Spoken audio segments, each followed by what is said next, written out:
In favour? Against? Carried. Thank you very much.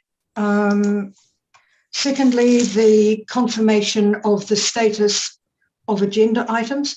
So we're receiving the reports and the submissions, noting that one submission, which was received well within the time frame, has been circulated to all councillors by email, and it will be included in the hearing minutes and also in the deliberations. So could I have a mover, please? And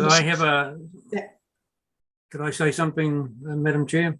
I've just referred to what you wanted to refer to, I think. It's been circulated. Yes, and I sent another email with which included a photo to give you a good idea and understanding what Martin is talking about. So if you have a look at your emails. It's all been circulated to councillors, Councillor Maguire. So sorry, a mover in Councillor Thompson and Councillor Gibb. All in favour? Against? Carried. Thank you. Any disclosures of interest in this? Question, Madam Chair. Yes. Can I have some clarification? Is a councillor introducing evidence to the hearing? And if that's the case, I don't think that's appropriate. We will look at that when we come to the end of the hearing, but that was circulated by the democracy team. That's fine. Thank you. Okay. No disclosures of interest? No, thank you. So we have a report, which is the hearings report. And before I move to Jodie, I just want to say that for those that will be watching, the panel that you're seeing here is the Waikato District Councillors and the Mayor. We've had a large number of submissions, and I want to record our thanks to everybody who's taken the time to submit. Your input's really, really important to our deliberations, so we thank you for that. To ensure the fair and timely running of this hearing, we will be keeping to a 10-minute speaking slot for each submitter, and that includes questions from councillors, so there'll be an alert at 8 minutes. There will be a live stream link to the Facebook page, to the Waikato District Facebook page, so if people are appearing later, they can watch this online beforehand or they can watch it later. And just finally, we have read all the submissions, so there's no need for people to read these out word for word. We want to know what's important to you and why it's important to you and what you want. So over now, Ms. Belweimer, if you would just introduce the report and then move to introducing the submitters. Thank you. Thank you, Madam Chair. Atamari e koutou. The speed limits ByLaw consultation was open from the 1st of December to the 23rd of January. A total of 247 submissions were received.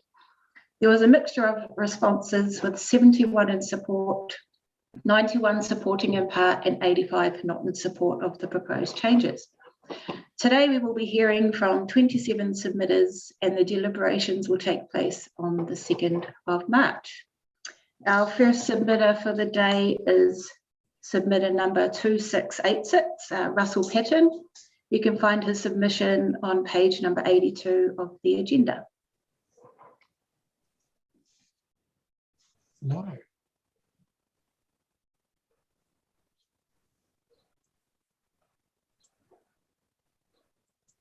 So Galen, will you be letting him in? Thank you.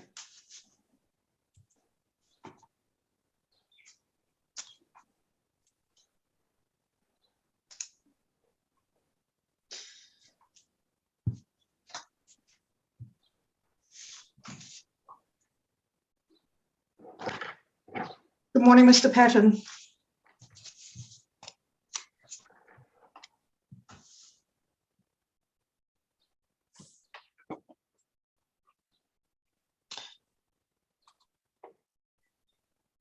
Mr. Patton, Good morning, can you hear me? We can hear you, we can't see you, but over to you whether you want your video on or not. Sorry, can you hear me? Yes, we can hear you.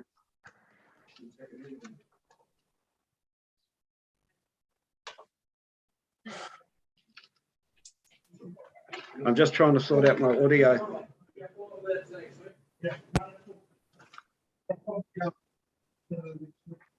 Madam Chair, we don't necessarily need to see Mr. Patton. We just need to hear. No, exactly. That's what I said to him. So, Mr. Patton, we can hear you. We just can't see you. So feel free to start when you're ready.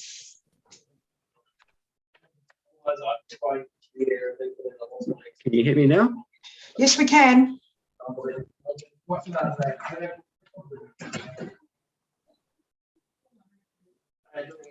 Madam Chair, can I just ask if democracy can get people online and into a waiting room and have all these issues sorted out beforehand? I don't know the technology that well, but if we're going to have a long day, if this is going to happen. Councillor Smith, they are in the waiting room. They're in the waiting room. So, Mr. And Patton, they Yes. cannot respond to us in the waiting room. Mr. Patton, can you hear us? And are you on? Well, we can see you there, but we can't see you or hear you. So if we can't get this sorted, we will need to go to the next. There you go. Can you hear me now? We can hear you and we can see you. Very good. Okay, so you've got 10 minutes. So I suggest you crack on. We've read your submission. Okay, then. So my submission was based around the 40 km/h speed limit along Maraetai Bay Reserve. That part of the reserve is a shared path by people that are there picnicking and children playing and things like that. So I think the 40 km/h is probably too high for that side, for that part of the Maraetai Bay Reserve. And really think we also need some form of mechanical or engineered speed restriction, like speed humps or something along there as well. We have very little policing down at the port, and we've had a big increase, particularly over the summer, of antisocial drivers, people on dirt bikes, cars hooning up and down that. It's commonly used for guys on dirt bikes that come down, they just do wheel stands up and down that road. So a lot of the locals are getting frustrated by it, and we would like to see some form of speed humps along there to reduce the speed of vehicles travelling along there. We have very little policing. So if we lower these limits, that's great. I actually agree with lowering all the speed limits, but there's no policing of it.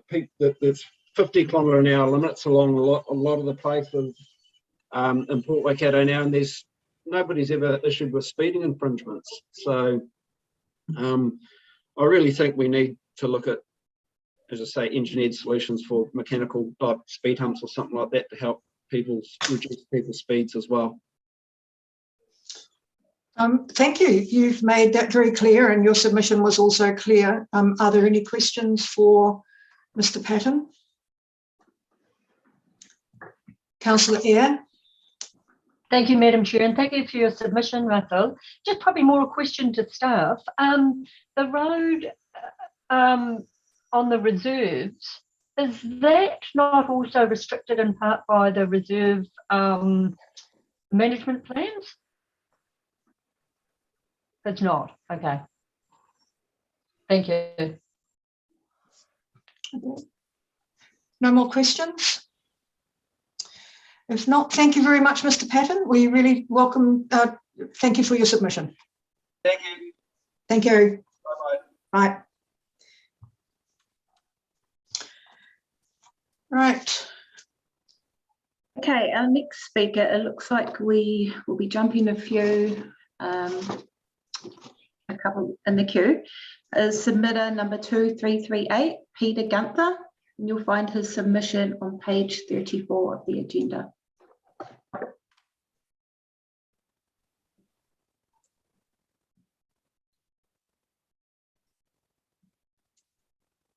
Good morning, Mr. Gunther.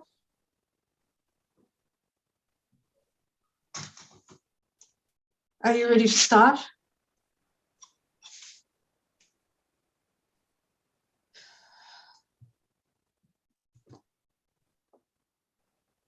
Mr. Gunther, your time is waiting for you. Are you ready?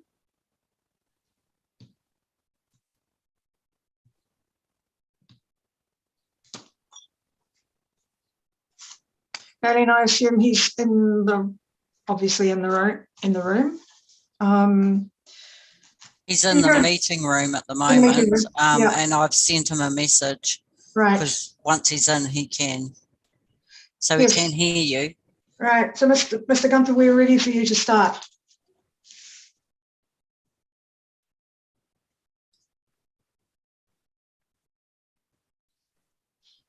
Madam Chair, he could well have walked out of the room because his time isn't up yet on his, He may have done. Is there anybody else in the waiting room?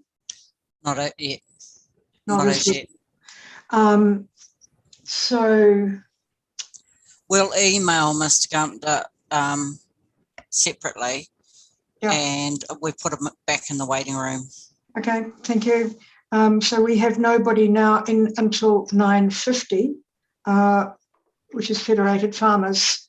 So can we make sure that we're messaging the people that are coming up and making sure that they're in the waiting room at least 20 minutes ahead of their time?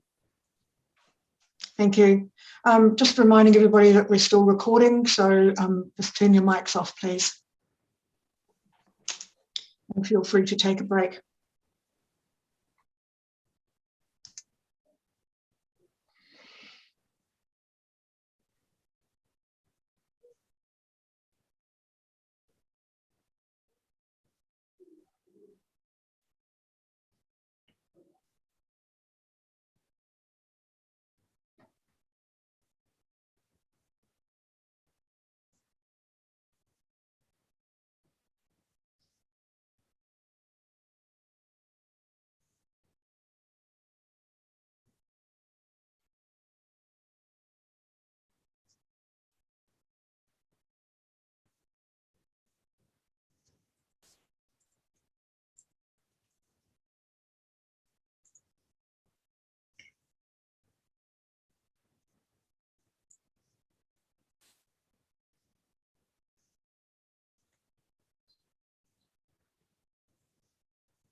Madam Chair and Galen, I've just got a suggestion for the next hearing. And it's just reflecting on the district plan. What we used to do was have time slots. So before morning tea, after lunch, and then after afternoon tea, and everybody in that time slot had to be there at the start of the time slot, and they had to sit in the waiting room. And then we had a constant flow at that point. So I'm wondering if we could, instead of specific 10-minute slots, we say you're in this grouping. Maybe we can reflect on that. It might be helpful for the next hearing. Yeah, the next hearing's the dog hearing, and they've already been sent their letters asking them to be in the waiting room 15 minutes beforehand. Yes. But Yeah, I did the same with this as well. Yeah. Oh, okay, thanks, Jodie. I was just thinking how we ended up having quite a good flow with the district plan hearings, but a lot of them were professional people, and I do understand community people are different. Yeah. And I think that is the difference. And I'd already had that discussion. Thank you, Councillor Gibb. Already had that discussion with democracy.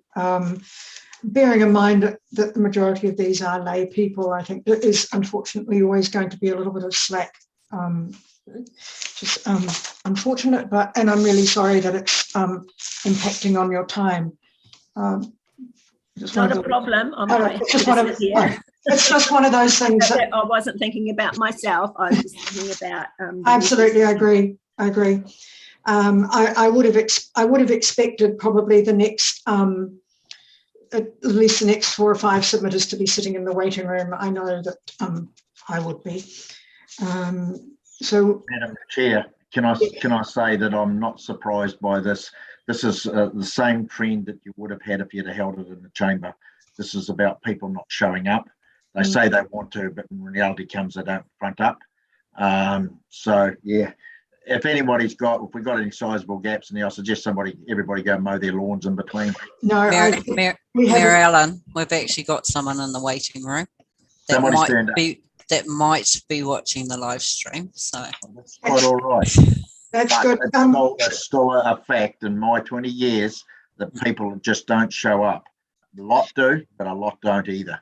But I think Jodie's been onto it well. Galen, is that a presenter who's Jodie will introduce them. Thank you. Right, our next speaker is submitter ID 3057, Megan Wood. Her submission is on page number 49.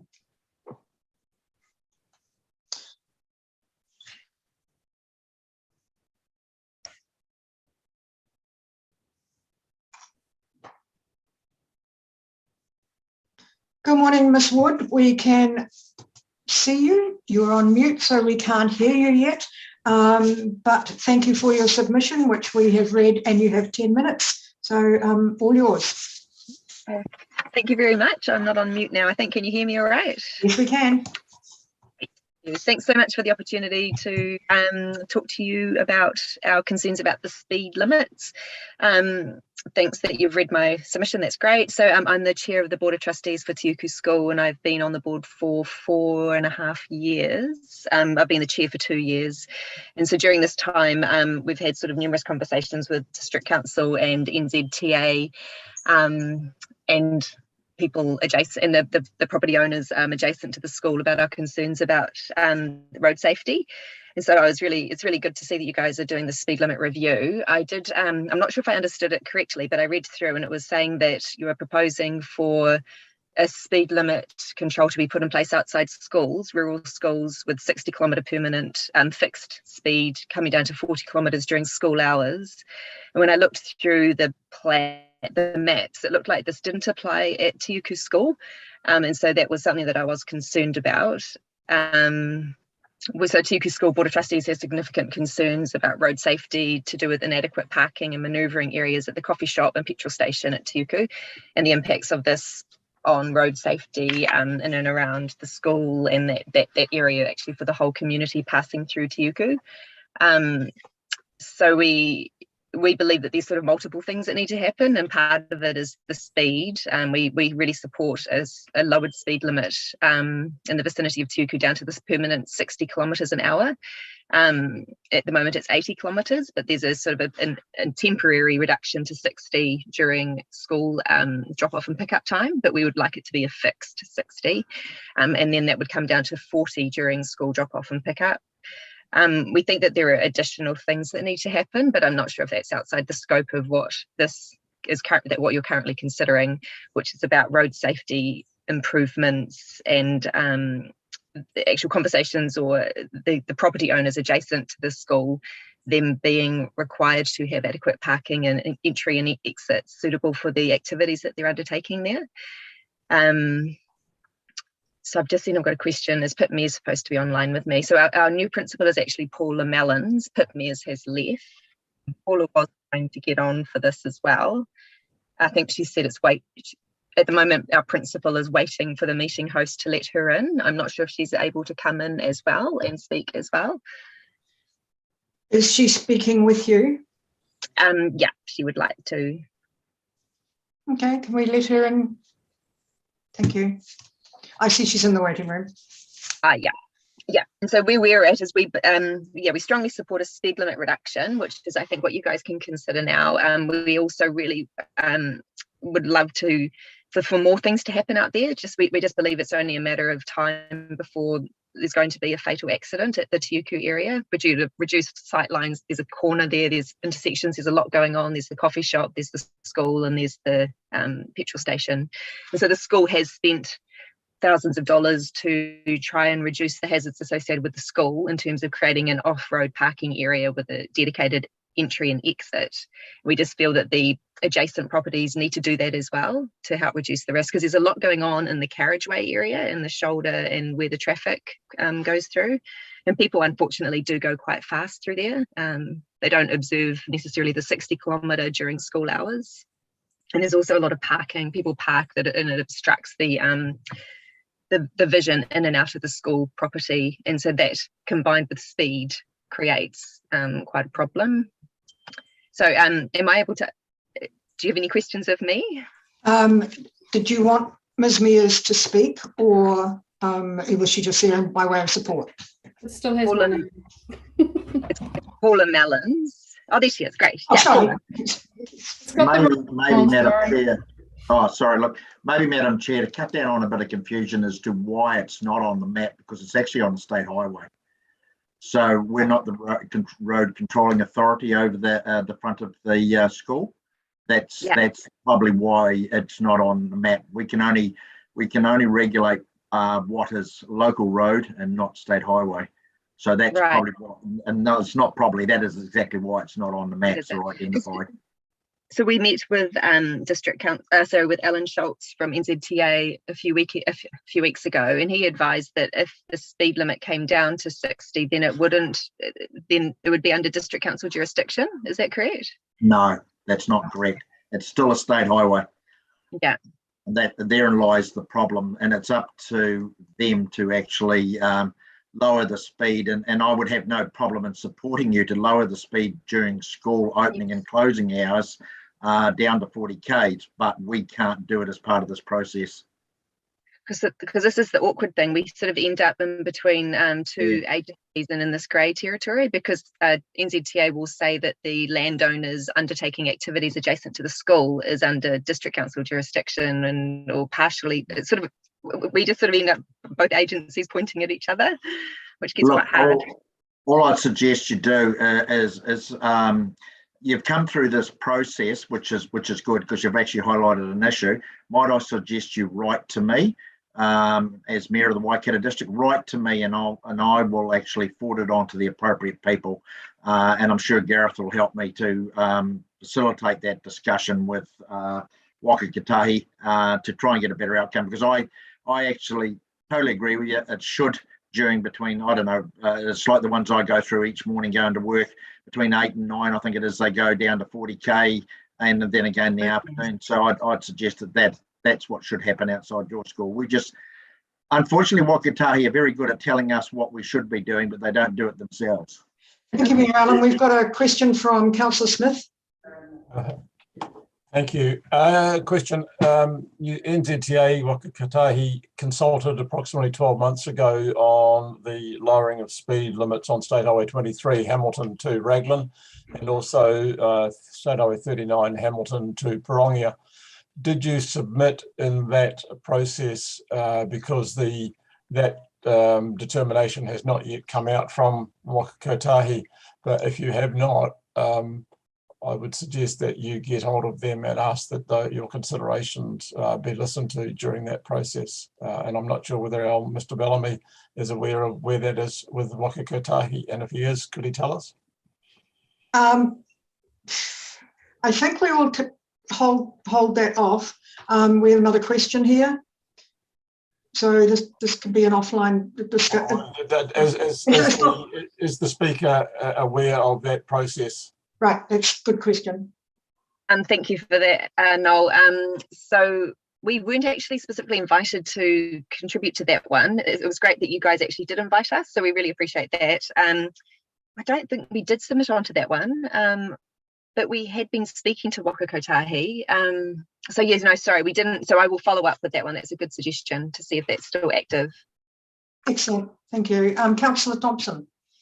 Kia ora, thank you, Madam Chair. Kia ora, Megan, nice to see you. Just further to that, the consultation process with NZTA actually was over 2 years ago, prior to when we went into lockdown. So it was it's not recent as such, and they were coming back out to consult, I believe. Just further to Megan's kōrero, also Mayor Allen and Councillor Sedgwick, where I also submitted to Waka Kotahi a petition about 2.5 years ago, actually, from over 1,000 Raglan residents who use that area, asking for the speed limit to be changed. So I can provide you with that because I've still got it. They took a copy, if that's of any assistance. So. Thank you. That would be helpful, Lisa. Thank you. Are there any more questions for Ms. Wood? If not, thank you very much. I think you've got some interim answers, which hopefully will help you. And thank you also for raising the other issues, which are clearly a concern for you. So thank you very much for your time. Thank you for that. Thank you. Jodie. Right, let's try Peter again. Our next submitter is submitter 2338, Peter Gunther, and his submission is on page number 34.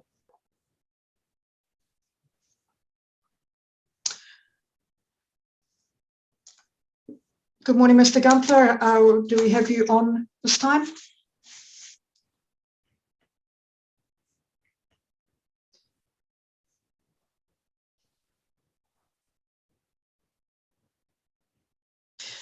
Mr. Gunther, we can see that you're online, but we can neither see you nor hear you.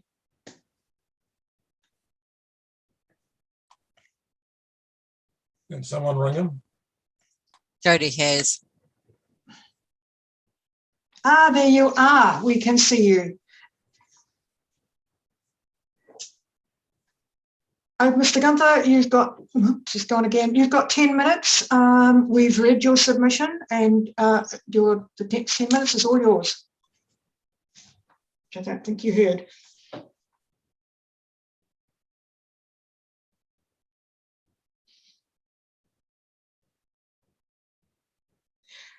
Can you hear us, Mr. Gunther?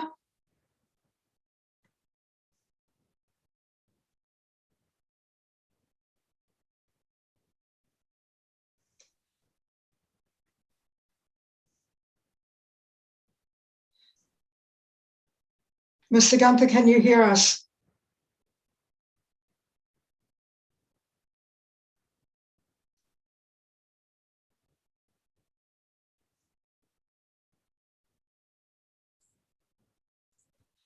Right, you're on mute at the moment, but it looks like you're connected. If you unmute yourself, please.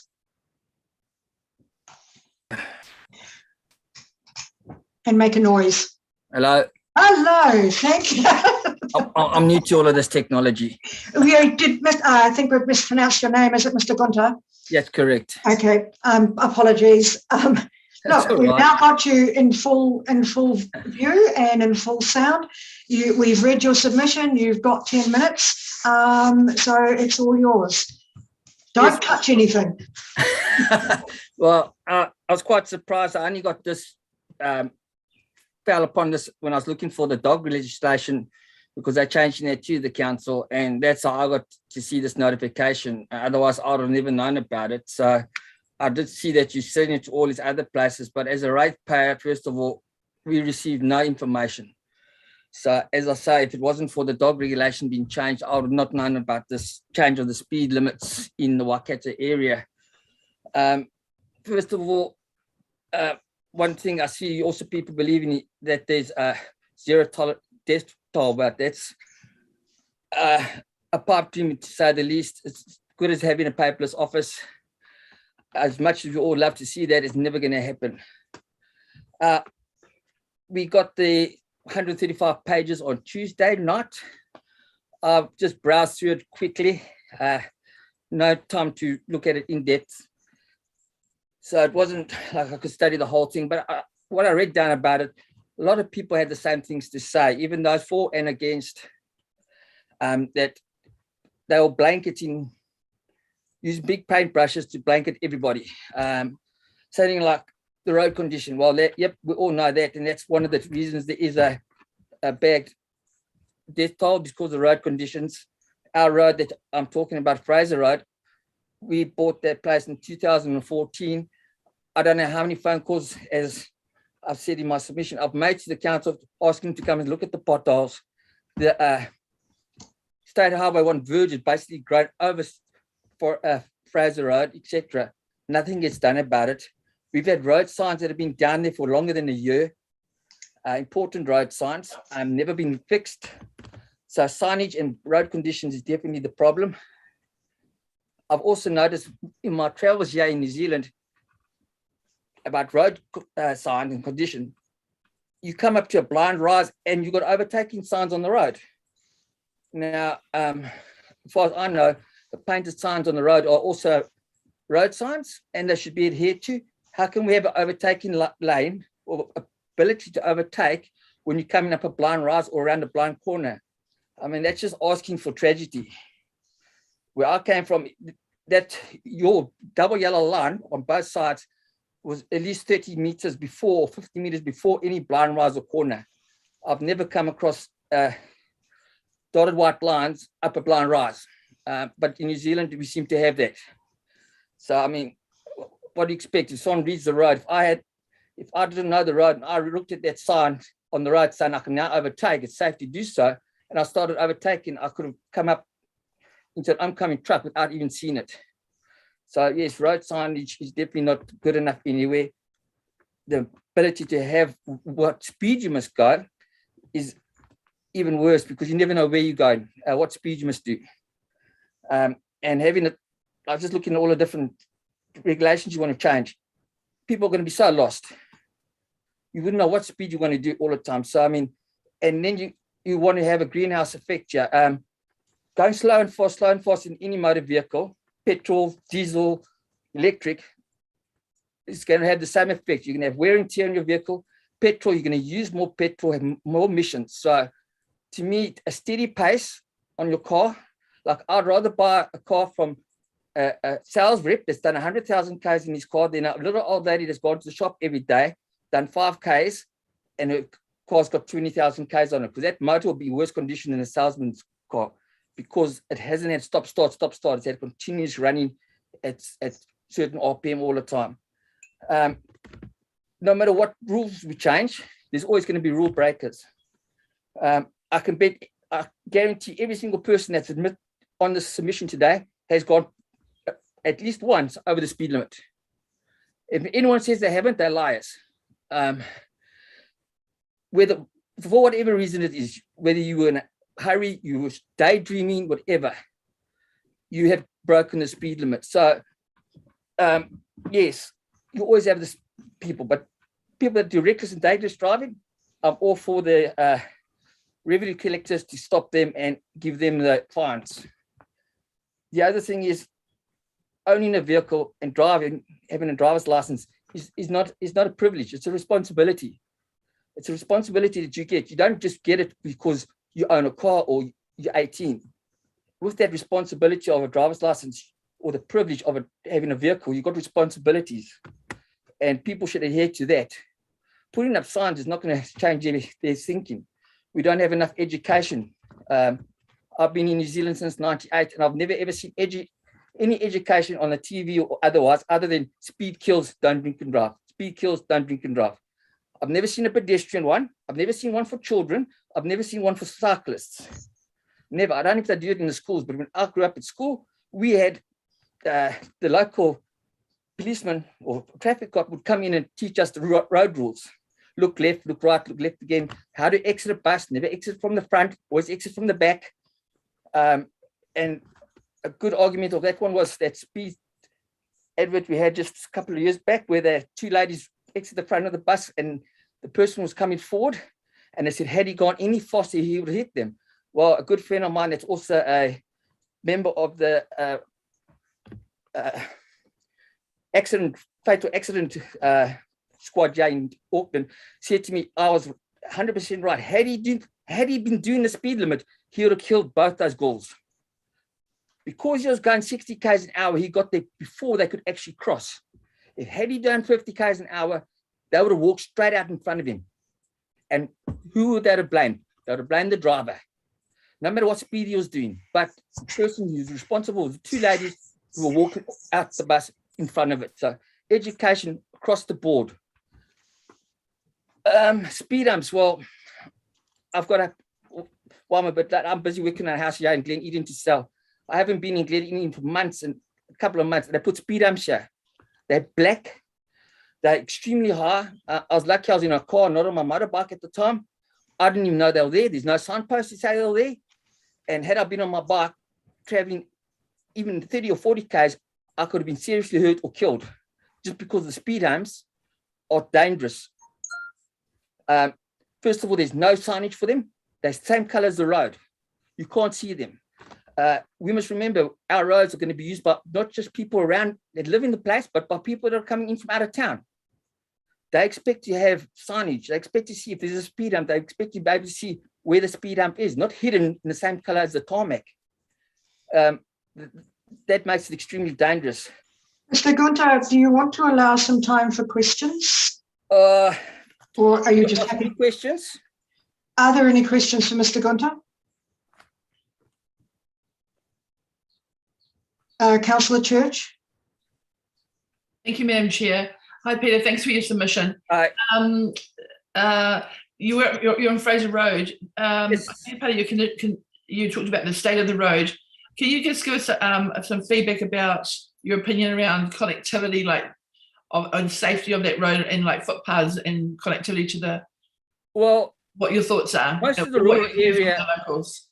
I understand Pocono's getting built up at the moment, so development's happening there. Our side is still rural, and I see it's going to be designated rural residential in the future. First of all, there isn't a footpath as such. It is a little bit on Fraser Road, on opposite side of the cemetery, but people don't use those footpaths. They walk on the road.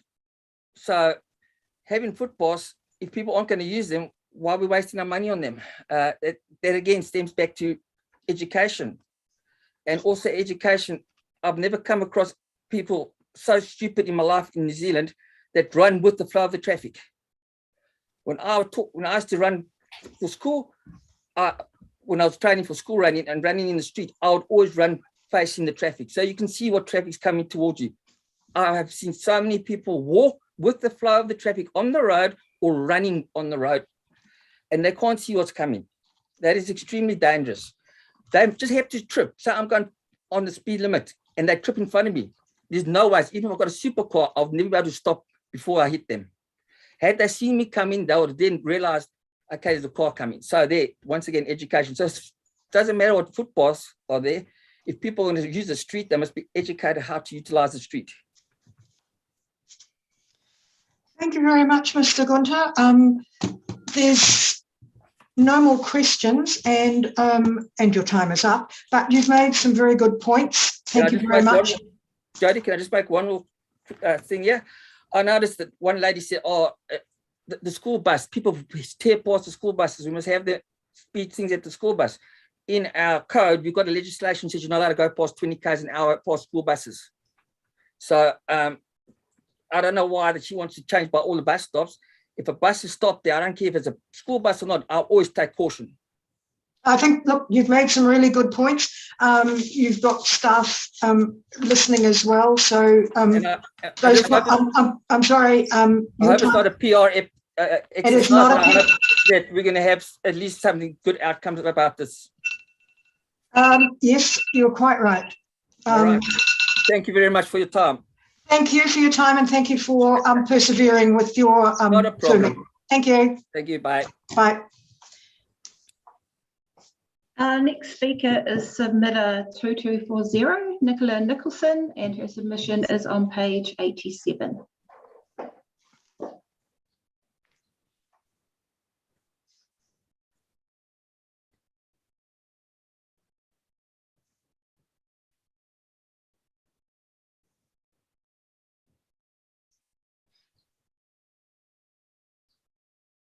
Miss Nicholson.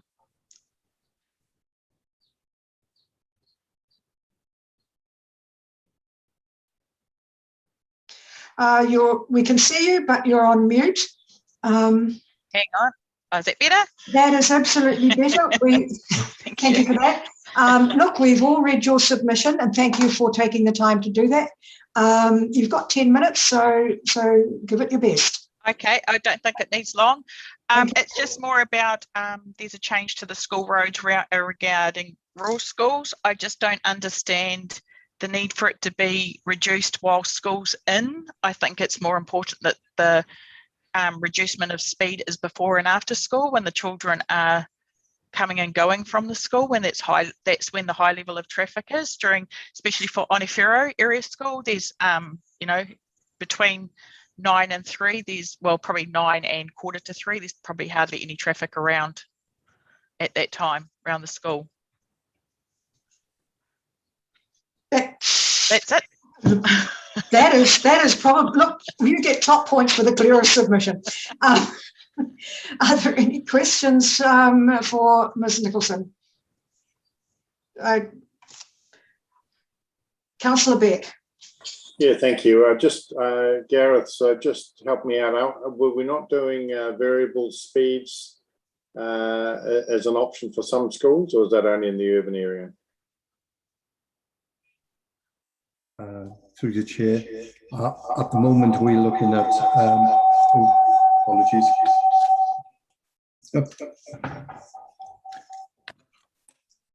How's that? Can you hear me all right there? Yep. Yes, we can. Excellent.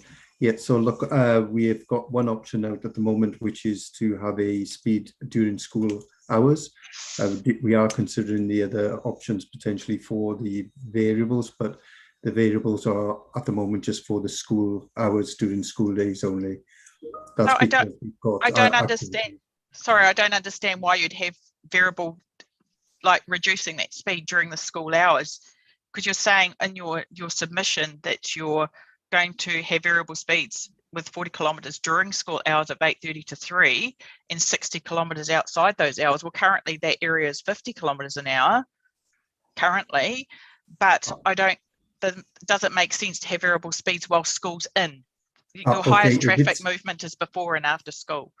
Yeah, so if it's already in a 50 area, that's in an urban area, so the speed limit will be 40 permanently. So our rural schools are in areas which are above 50k, so 60s and 70s, etc. So Onewhiro, if it's already in a 50k zone, will be classed as an urban school. Right. Councillor Henderson. Thank you. Just a question. A lot of rural schools, and Onewhiro is would be rural. Yeah. Would be rural. You've got primary school age children. Do you not think that it's a good idea to have the speeds lowered during the day for those children that are runners?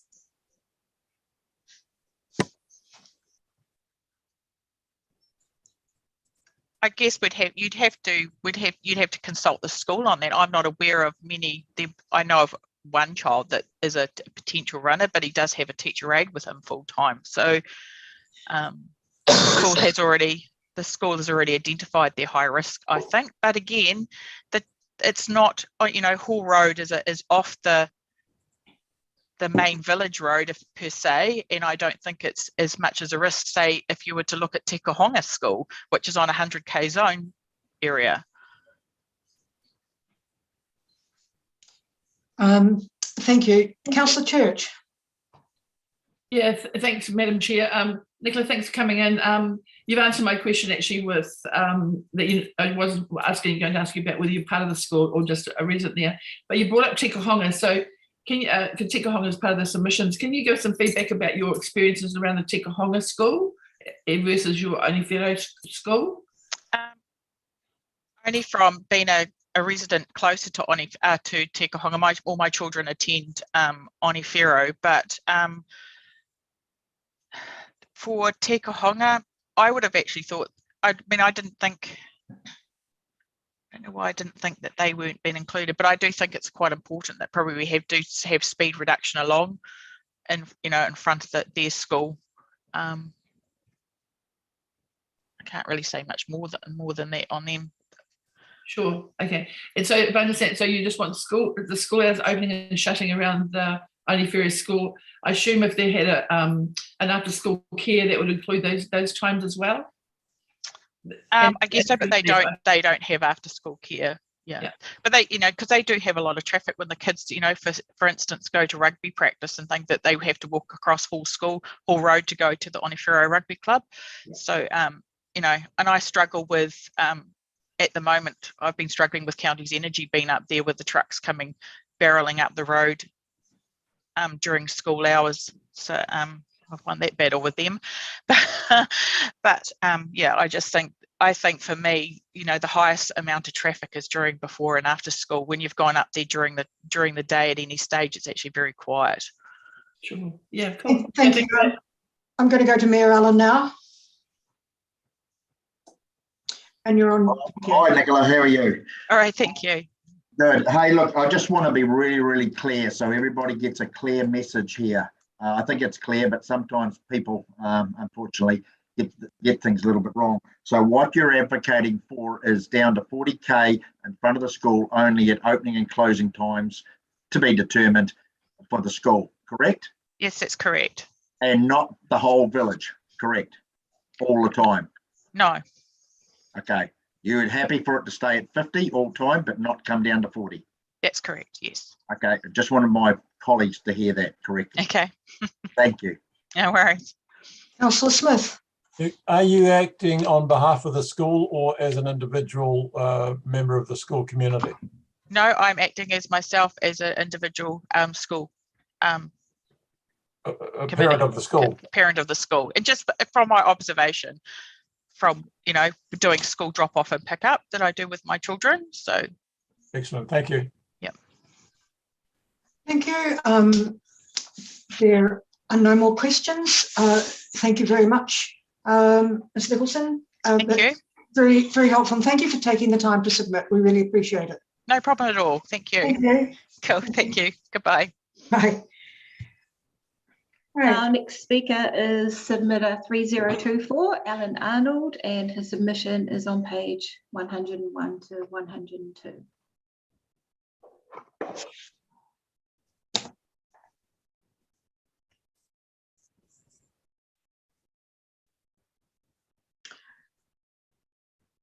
Welcome, Mr. Arnold. We can see not a lot of you. Are you online and can you hear us? Yes, I can hear you. Fine.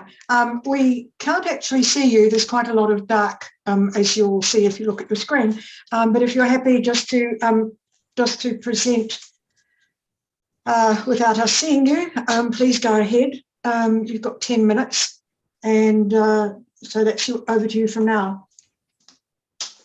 So I'm not quite sure why you can't see me, but still. You've probably got something blocking your camera. Oh. Or there's a lot of light in the background. It could be, yes. We can see part of a picture behind you, but we can't see you yourself. Oh. If you look at the screen, you'll see what it is that we can see. All I can see is dark. That's what we're seeing. Right. Right.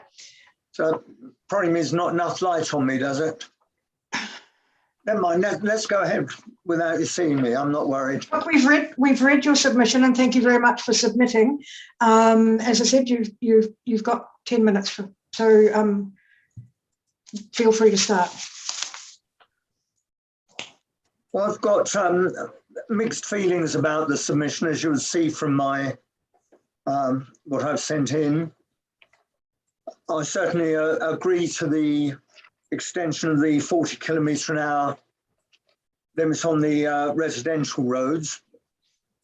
We had part of that done 2 years ago, so we've had this mixed area in Tuakau where some roads are 40, some are 50, so making them all 40 would certainly make sense, and reducing the speed limit through the town centre, I'd certainly agree with. I've had 2 areas where, since I put in my submission, I've had discussions with neighbours and other residents. One of them I'm quite prepared to change my mind on, and that's the extension of the 40 km/h limits along George Street up to the Elizabeth Street, Escott Street crossing. I suggested that it only went as far as Helensville. Got the name of the road. Yeah.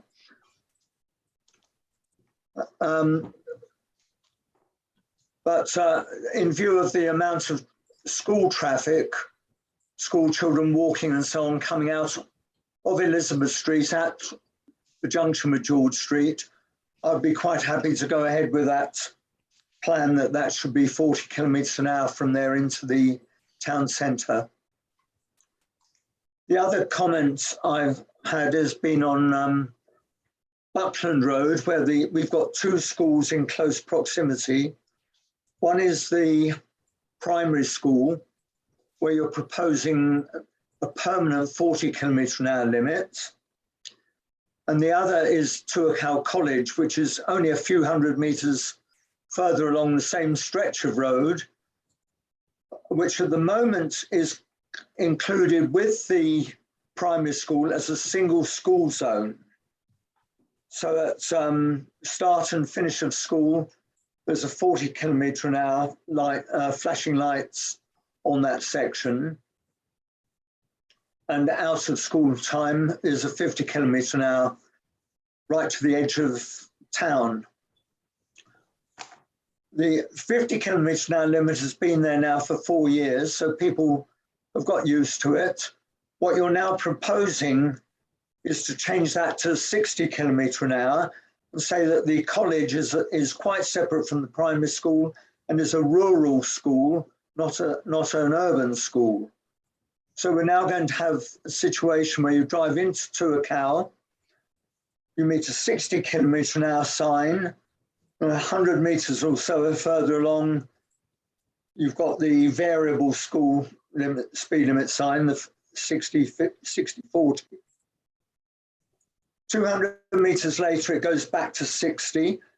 100 or so metres further on, it goes to 50. Another 100 metres or so on, it will go to permanent 40. Got 200 metres, then it goes back to 50. So in that very short space of road along Buckland Road, we've got something like 6 speed limit changes.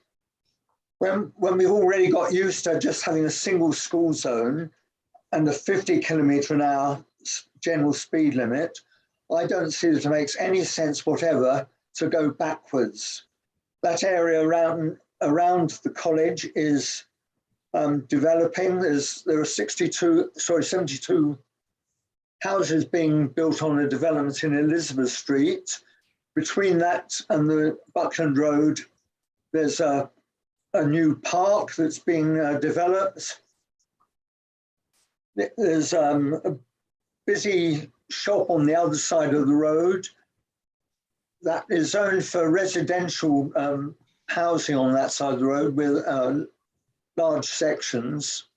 And that whole area is in the plan is for development. So it doesn't make sense, having already established a 50-kilometre zone, to go backwards. I'd suggest that you keep the 2 schools within one single school zone.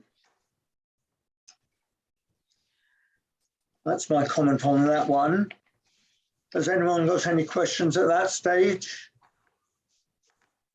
Does anybody have any questions? Just before I go to Councillor Church, Mr. Arnold, can I say thank you for the way that you've laid out your submission. It makes it really, really clear, and I do thank you for that. Councillor Church. Thank you, Madam Chair. Yeah, just thank you, Alan. It was very helpful and thorough. Just want to clarify, because on the map I see that actually it's got 2 school zones with a small gap in between, but you're saying it's one small gap, one school zone of 40K. So I guess it's as much a question to Gareth as you as a local. At the moment, there is a single school zone. There's a set of lights at the George Street end of the primary school and a set of lights at the far end of the college. And the whole of that area is just controlled by one set of lights, and it's just signed as a single school zone. Sure. Yeah. Okay. I'm going to take that offline and clarify that, because it looks different on the maps. So, are you saying, just to so I understand, that the school zone's 40 zones in school hours? So you want it to remain that Buckland Road, that say from George Street to the open road sign out of past the Tuakau College, you want it to remain 50 kilometres an hour all the time, except when it's school hours, which you want then one zone of 40 kilometres. Is that what I'm hearing, or something else? No, something else. What has been proposed for the primary school is that there is a permanent 40 kilometre an hour sign, 24 hours a day, 365 days a year. I'm proposing that that same zone be extended to include the college. Okay. So there's just one single school zone, 40 kilometres an hour all the time. All the time. Great. Thanks for the clarity. Thank you. Thank you, Mr. Arnold. It appears that there are no further questions, but once again, thank you very much for taking the time to submit. We really appreciate that.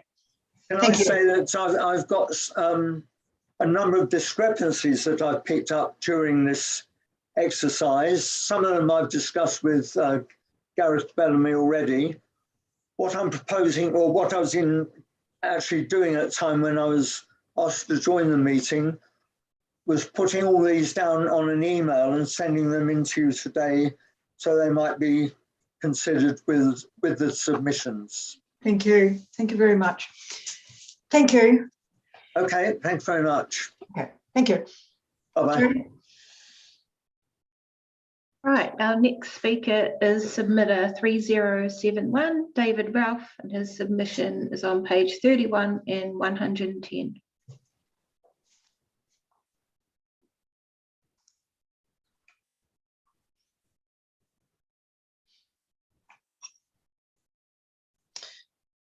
Hello, Mr. Ralph. You're on mute, so unmute yourself, and we'd love to hear from you. We have read your submission. Thank you very much for sending that in. Please just, you've got 10 minutes to highlight your salient points. Thank you.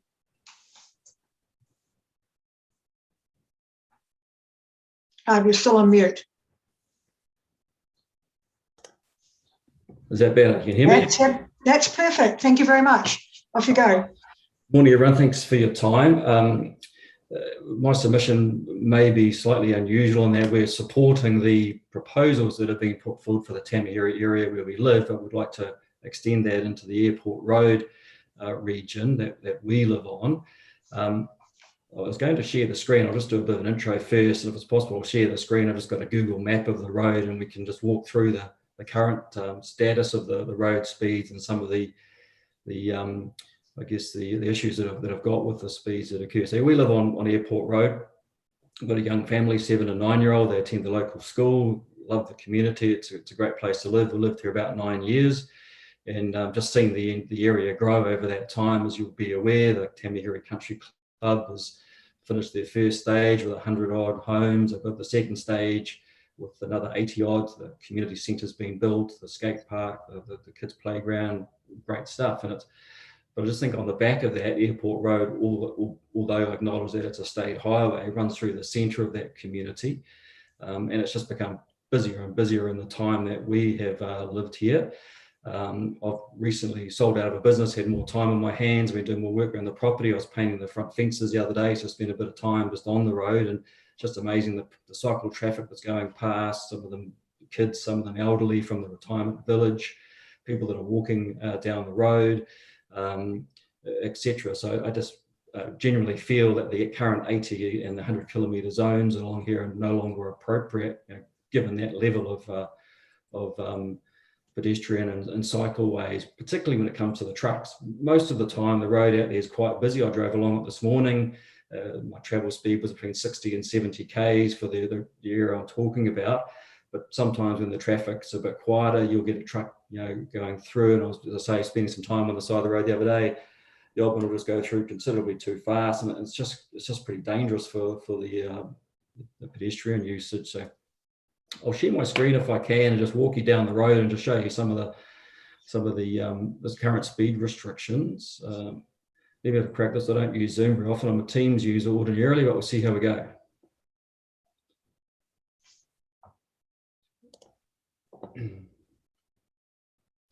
Are you able to see the Google map? We're not, Galen, have we enabled that?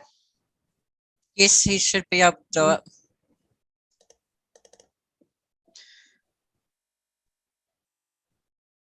What are you seeing there? Thank you, Mr. Ralph, that's come up. So you can see the Google map? Yes, we can. Okay, and that's moving. So you're probably going to tell a few of you to, things you already know, you're probably quite familiar with the area, but this is Tamihere Drive, where the speed limit's going to be reduced to 60 Ks, and on Telferry Road, the same on this area here. And this is the interchange at the State Highway, where the speed limit along Airport Road, which I'm wanting to talk to you about, is 80 kilometres per hour.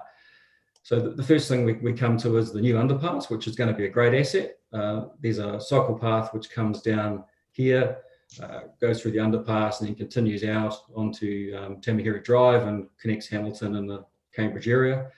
That doesn't, as far as I'm aware, and I have to be corrected, there's going to be no footpath linkages down Airport Road. So whilst that's a great asset for people travelling in these directions, it's not going to have so much of a benefit for ourselves, and that we can't access it unless we go down the grass verge or on the road.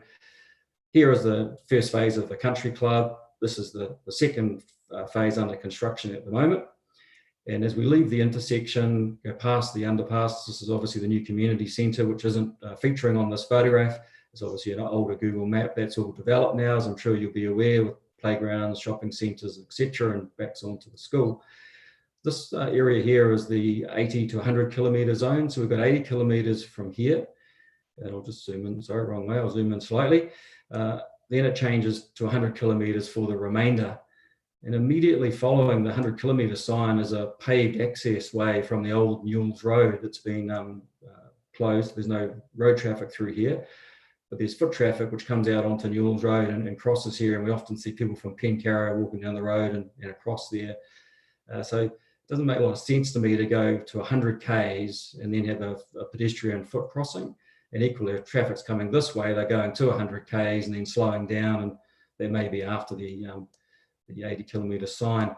This is our property where we live, and what happens is every afternoon, I haven't seen it in the morning, so I haven't been out there, but every afternoon a school bus stops here, normally in our driveway, zoom in so you can see. Sometimes they stop here on the shoulder, and they offload, I think it's intermediate and high school kids, Barclay, Hillcrest, whomever.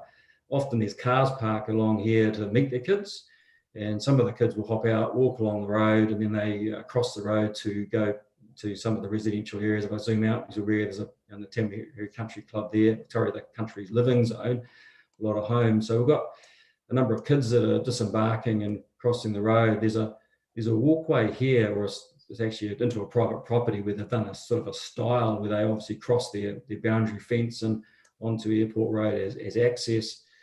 And then we come down to Pencow Road, and then straight opposite Pencow, there's also a walkway through here where people will cross the road and then go into the country living zone and take the back roads through to wherever they're travelling, probably the school or the playground or the community centre, whatever.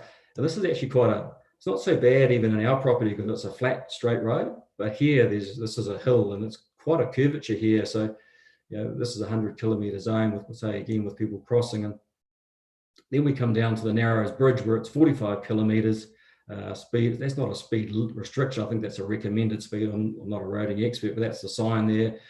And because this is a hill, I think, a lot of vehicles will decelerate well before they get to this corner. So you've sort of got a situation, if we go back, is you've got a 80 kilometres zone, then you've got a 100-kilometre zone, then down to a 45-kilometre corner. It just would appear to me that to make much more sense that we had a more sensible speed limit across the entire area. And particularly if, at the moment, it's a 30-kilometre temporary zone in here while they're building the underpass, which is quite close to completion. But if we're travelling in this direction, as I understand it, the 80-kilometre would be in place right to coming straight into an intersection. So you're 80 kilometres down to effectively a stop here. So you've probably seen the other notes I've made in the submission, but my general gist of the situation is that I just feel that that's a too high a speed limit given the development that's occurred, the development's continuing to occur, and the foot traffic in the area. So maybe that's if you want to take your screen down, then you made your point very clearly. If you want to take your screen down, there may be some questions. If you can just take that back off. The screen on the side has reduced. Where is my? So I'm not so familiar with Teams. Do you know where the button is to stop sharing? Aileen can pull it down. Yeah. In the meantime, Councillor Beck, you have a question. Yeah, it's sadly, it's probably more of a comment with your indulgence, Madam Chair. I'm not sure, David, if you heard the submission from Te Uku School, but it's the same issue here of a state highway that runs through our residential area, and as such, we don't control, council doesn't control the speed. So in fact, I've spent, it took me probably 3 years, as Gareth will know, because he was part of it, 3 years to get the speed reduced from 100 to 80. We weren't actually trying to get it to 80, we were trying to get it to 60, but 80 is what we got. That took 3 years. And I've spent now 2 years trying to get it down to the 60, and in fact, all the way to the Narrows Bridge. So I asked for it to go from the intersection all the way to the bridge at 60. And we've got, a 50k road coming off at Rearmouth Tamahana. We've got, high concentration of cyclists and school kids. It's just inappropriate. And sadly, as Mary Ellen referred to earlier, NZTA are very good at telling others they should reduce their speeds, but are very slow to react to their own. Right. So I'm happy to actually pick up your submission points with your permission, and absolutely, and add to the voices already passed through to NZTA, and at some point possibly it'll resonate. Yes. Mary Ellen, final question. You've got. Hi, David. No, not a question as much as a comment, because Axel's basically said what I was going to say.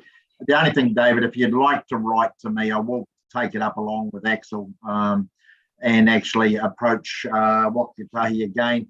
But Axel's right, as I said to Te Uku, they don't practice what they preach, unfortunately.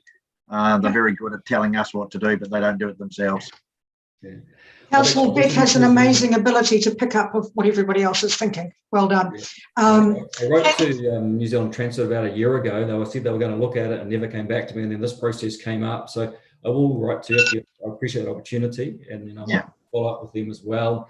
Everybody I've talked to in the region, including the country club owners, are all unanimously of the same view. So if we needed to get community support, that would not be a problem. Yeah. Thank you for your submission.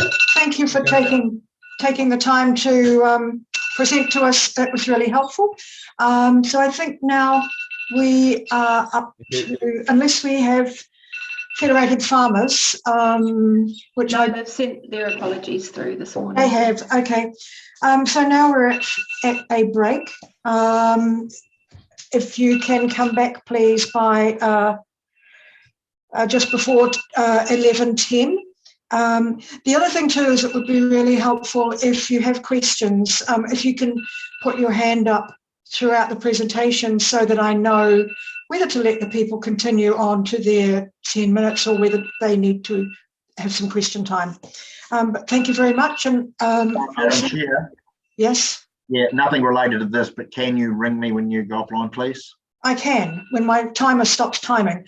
I'd be happy to. So I'll see you all back at just before 10 past 11. Thank you.